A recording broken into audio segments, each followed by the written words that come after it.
Hi, everyone. Welcome back to Mess to Masterpiece, week 2 of the Uncovering series. I am so glad that you've decided to join me.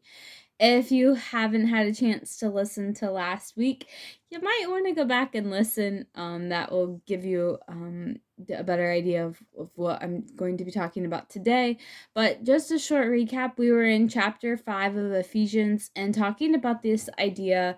I use the story of leaves and how we have to bring awareness to the dark places in our life, and really recalibrate our focus on Jesus and what that looks like to live a life imitating him and not the things of this world or ourselves. And so today we're going to continue to look further, and we're going to be hopping into verse 11, um, and pulling this idea apart even further. And so it starts by saying, it says, "Take no part in the worthless deeds of evil and darkness. Instead, expose them." I don't know about you, but even me reading that makes me want to run. I don't like the idea of exposure, whether it's thinking about, somebody telling a silly story about me and everybody laughing, or a bigger issue that maybe something personal that I don't want the whole world to know. That is terrifying. I I'm sure I'm not the only one, but I guess fortunately, the way that the Lord brings healing and truth and freedom is oftentimes by exposure. And so today we're going to talk about how to lean into that and embrace that reality, and how much just growth that can come from exposing ourselves before one another and before God. So I've mentioned it several times already in my blog and the video before, but the Lord miraculously healed me on the night of December 9th, and more stories to come for sure. But what I want to really focus on today is talking about before the healing took place, and not in a way of saying this is what you need to do so that healing will happen, or this is how the equation or the formula for a miracle. But this is just my experience. And so prior to the healing, that Thursday morning was a really, really, really dark day in my life. And I had had a rough week. I wasn't able to move or feel anything on my body, and having to have somebody do everything for me. And it was several weeks into the process. And so I wasn't getting any return back, as far as from the stroke, and just really it felt like my body was going south, and I was having more dreams and visions and things of heaven, and so I didn't know honestly if Jesus was taking me home sooner than later, or if it was, what was going on. I had no idea. And I was also watching the toll that it was taking on those around me.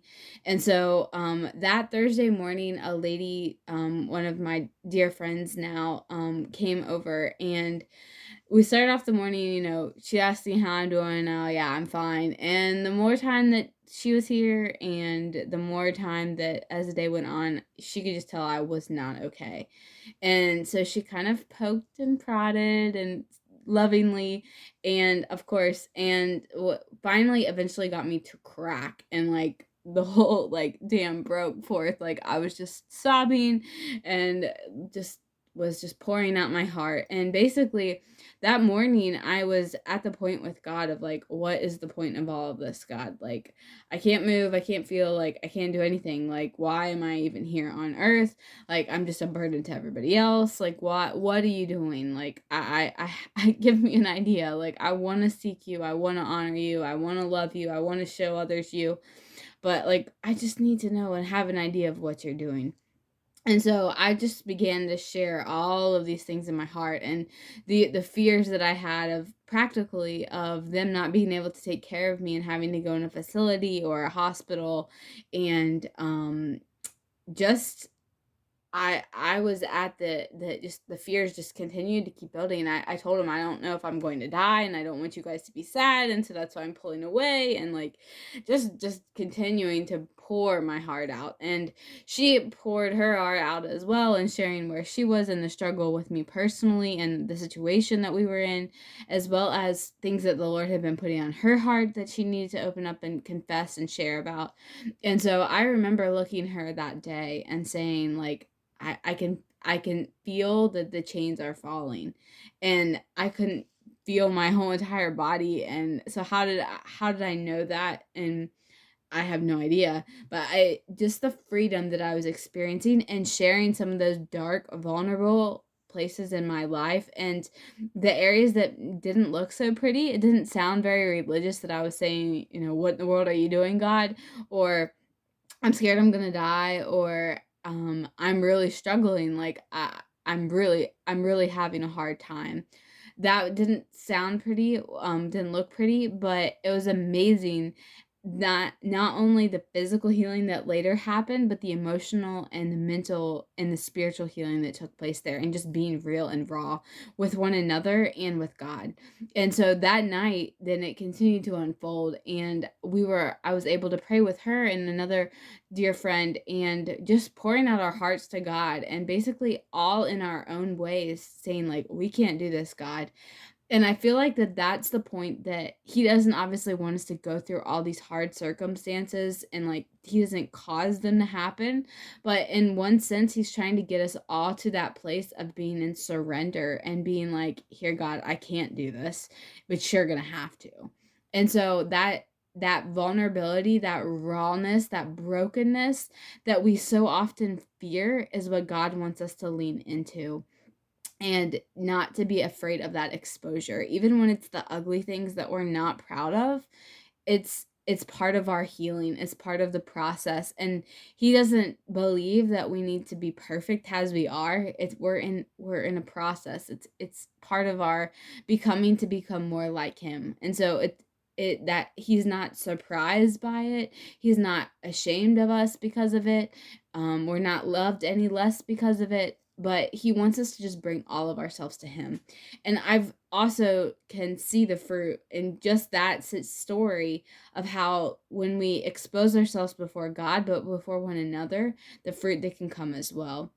So, telling someone else your biggest struggle, whether that's a counselor or a friend or a parent or somebody, might not be the first thing in your tool house of wanting to do, but I promise that it's worth it. And one step, and kind of throwing a little rope out there and needing help, is you won't regret it. Of course, trying to make it's really important to find that safe person, and so that whatever that looks like in your life, or praying for that safe person if you don't have one. But when we confess our sins to one another, God says that, we are forgiven. And so when we confess, or even just the events and memories in our past, that allows that light to get in. That exposure brings what was once hidden and secret and shameful and embarrassing and fearful, all of those different emotions and associated memories are all brought into the light. And like I said, that can be scary, but it allows not only other people to be invited in, and it also frees them.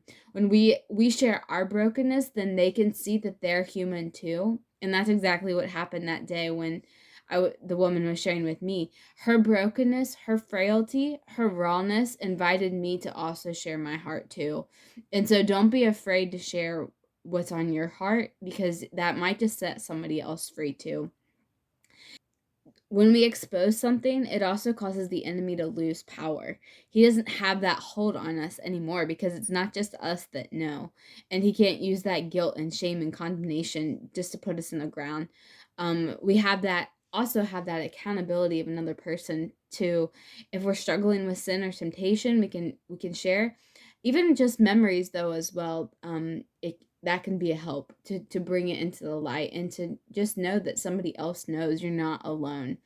Um, I noticed that this is not just a one-time decision, or a one-time event that happens, and we can say, oh, we exposed our life that one time and that was it.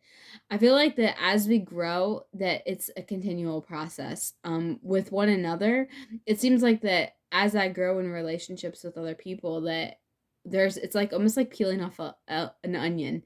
There's layers that come off every time, and getting to know one another deeper.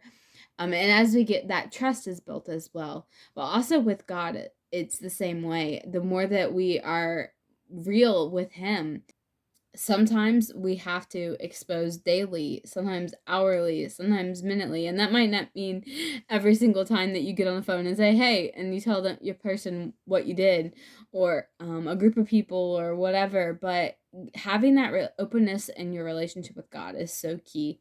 And that desire to be real with others comes as well.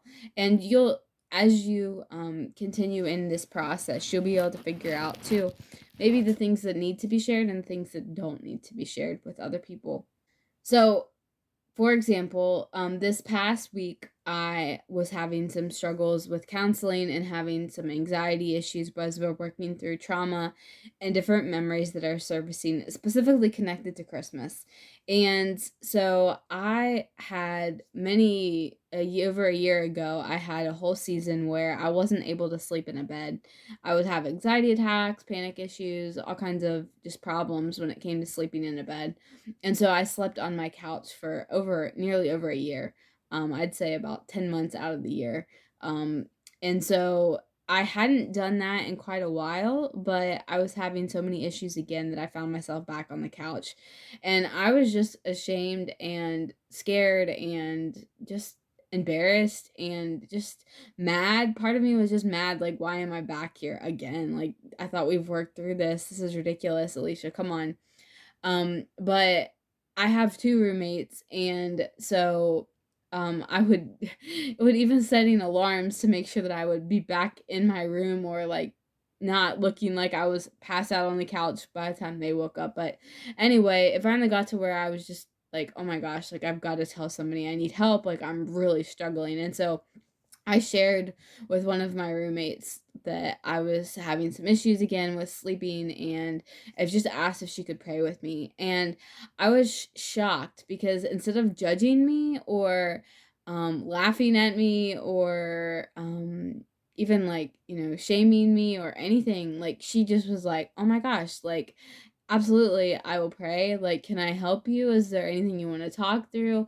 And was completely open up, and even has asked me now, how's it going? Like, what were you able to sleep in your bed this night, or what? How many hours, or just. And not in, again, not in a judgmental way, but wanting to join me in the struggle. And I can't even explain how much the relief that has helped. And so, a few nights ago, I was able to sleep in my bed, and so we were able to celebrate together because of I had shared that, exposed myself. And so, again, I know it's not comfortable to share and expose those raw parts of ourselves, but I promise that it can bring so much fruit. So just as those leaves that I was talking about blowing and raking in the beginning of our first session together, the more light that they got when we uncovered, all the grass to get to the grass below, the more light that they got, the more life that came. And you hear that? Light equals life. And that's what Jesus is. And he is not only our light and life, but when we allow the light of Jesus to come into it, we're going to see the fruits of that as more life giving. And that might not be, in the ways that we always think, or in the timing that we think. Exposing ourselves before one another can be a messy process, and before God. And like I said, it's not a one-time deal, but I promise that it's worth it. And so I pray that as we study this section of Ephesians chapter 5, that you've been able to gain shed some light into the dark areas of your life, and look forward to seeing you next time.